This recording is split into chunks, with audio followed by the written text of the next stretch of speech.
Hi and welcome to the Shotokan Chronicles. In today's video we're going to continue with Nakayama's Legacy. This time we're going to take a look at Tekki Nidan. But first be sure to subscribe to the channel and click on the notification bell so you don't miss out on any of our future videos. The Shotokan Chronicles is proud to announce that we have partnered with the Great North Apparel, and you can visit thegreatnorth.net and use the coupon code Shotokan at checkout to receive 30% off of your order. Also check out the Shotokan Chronicles shop where you can purchase Shotokan Chronicles t-shirts, hats, hoodies, tote bags, etc. So Tekki Nidan is the second of the Tekki or Naihanchi katas as they're known in Okinawa. Tekki Nidan is performed in a horse riding stance and the actions are just back and forth. In this kata the motions are 4 and 4, 8 and 8 for your movement count. So it's not a complete mirror image like in Tekki Shodan where you do half the kata in one direction and then basically move in the other direction and do the exact same techniques. In Tekki Nidan you're going to perform 4 movements in one direction, the same 4 movements in the other direction, and then you're going to perform 8 movements in one direction and 8 movements in the other direction. You're almost mirroring each other, except that it is broken up into smaller segments. So this kata is not really that difficult.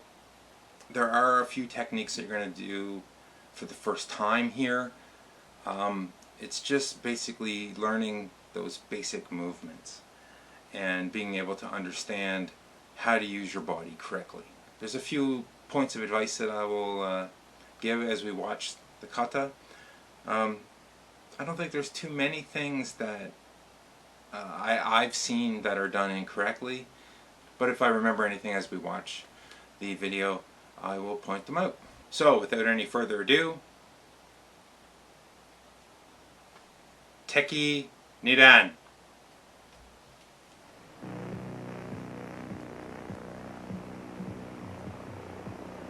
It's a very beautiful setting. Tekki is a kata to train the waist and acquire the skill to stand properly. Both the waist and proper position are important in giving tricks maximum power. Tekki Nidan.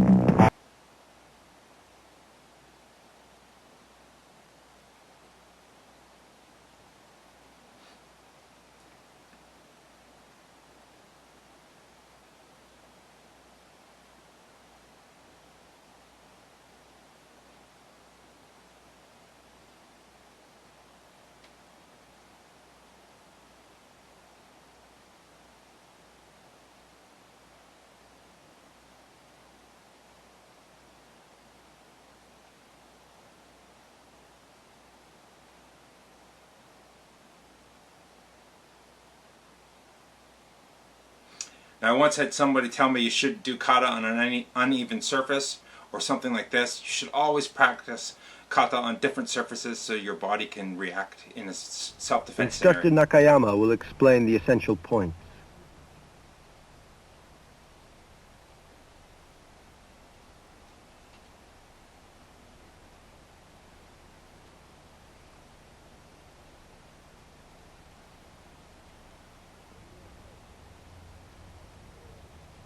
When you are held tightly from behind, bend the knees and jut out the elbows to break free.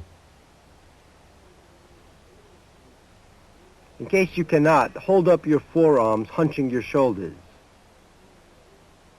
If you are attacked from the side, place the right arm across the middle of the body and break the attack.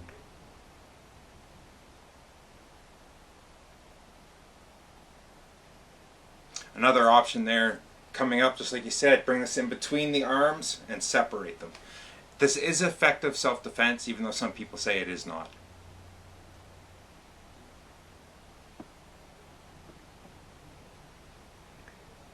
If, when facing the opponent, you are to be kicked in the legs or in the stomach, move to your side to defend yourself.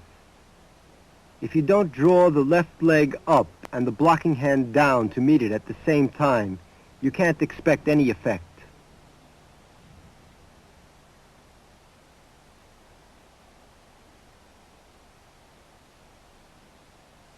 That movement is overemphasized, and I'll explain later. The important point of this action is that you must draw both arms to the waist and hold the knee simultaneously. If you do not, your action won't be effective.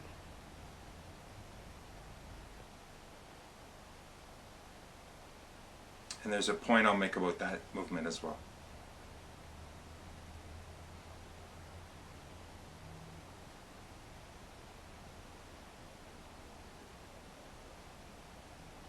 In this case, you defend by grasping the opponent.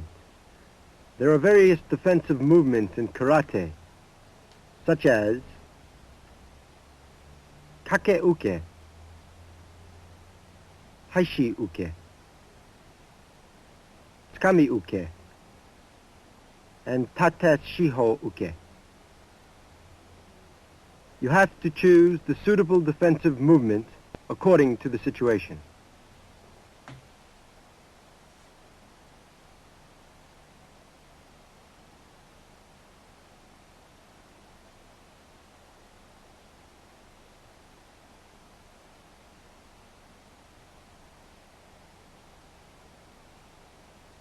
That's true. Those three movements get mixed up a lot in kata. When the kata calls for a specific one, people will do the opposite one by mistake. Let's observe the basic actions once again.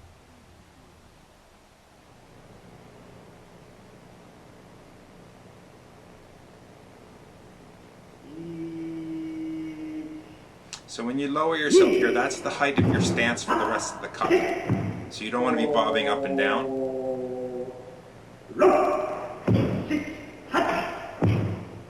So this movement coming in, don't bring it up. It's just into the center and back out turning. Palm is up to palm up. You're just pushing your arm over. But a lot of people, when they bring their hand in, bring it up and then back down. But it shouldn't. It should stay in front of you.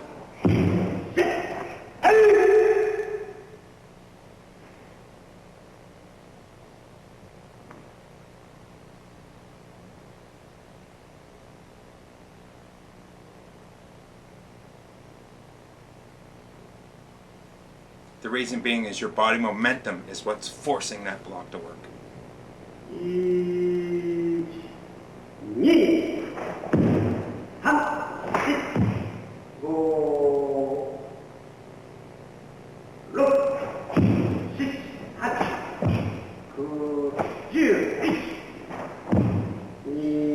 Here, your palm stays attached. 1, 2, 3.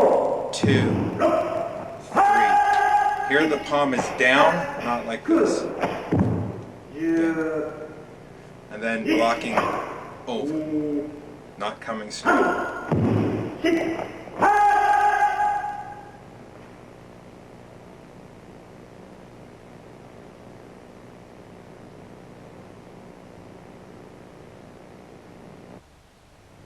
Instructor Nakayama will explain each movement.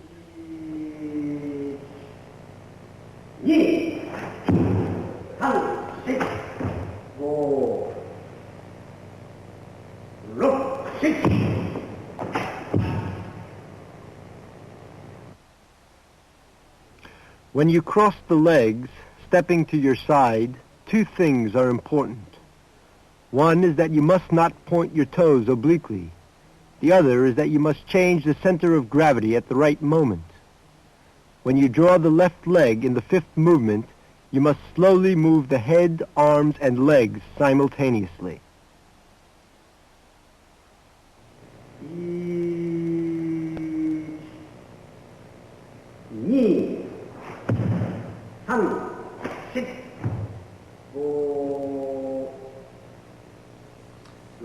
You notice when he does this kata quickly and slowly, when he does it slower, at more the proper speed, he stops in here. But when he goes really fast, he pulls his hand up.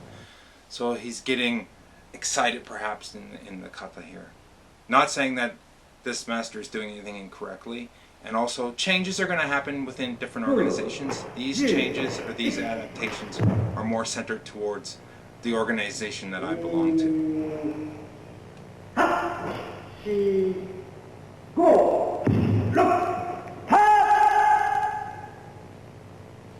As with most tekkis, here, Please not use here. kake-uke, haishi-uke, and this tsukami-uke in the right situation, and do not confuse them with each other.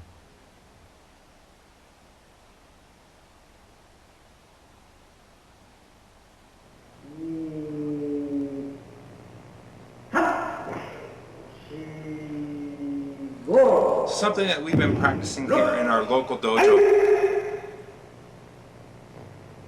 Setting tekki up on top of the wrist when you do this movement. If someone was to grab your wrist and pull, you have no connection. If you do it here, However it's high you solid. hold the knee So when you just step out, don't change the height of the waist. So this is locked, as I was saying, just in behind the wrist as opposed to on top of it. It'll be more stable.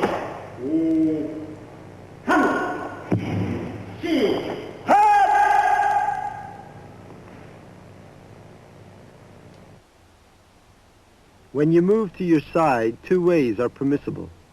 One is that you move sliding your feet on the floor, as in the 4th and 8th movements. The other is that you move stepping out, as in the 2nd, 6th, 15th, and 26th movements.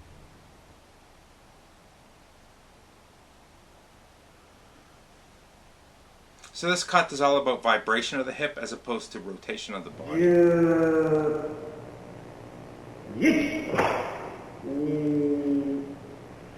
Another key thing is whenever you're blocking and pulling this hikate back, don't let the elbow go out. It should be tight, creating that nice torque in your back. We like to call it the open window. Close it. Let's have a look from the beginning. Please pay attention to the flow of the movements.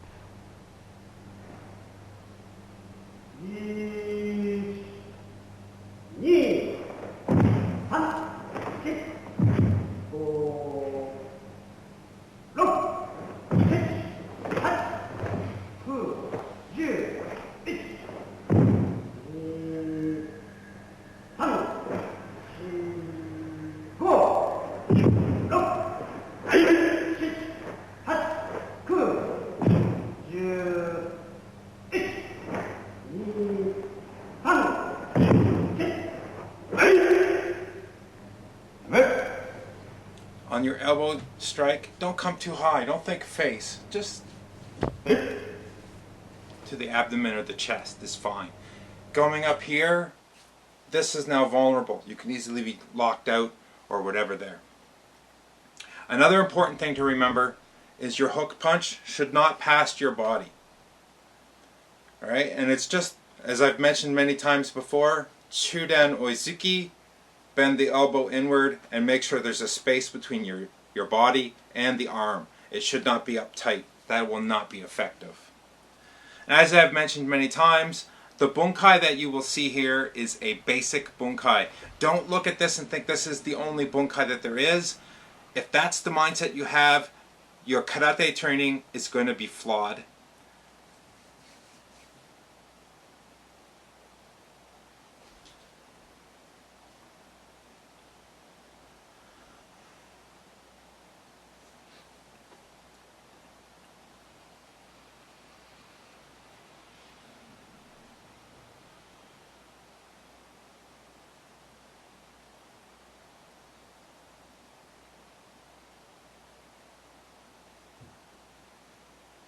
So as I've said, some people have mentioned on my videos before that you should not do kata on surfaces that are not flat.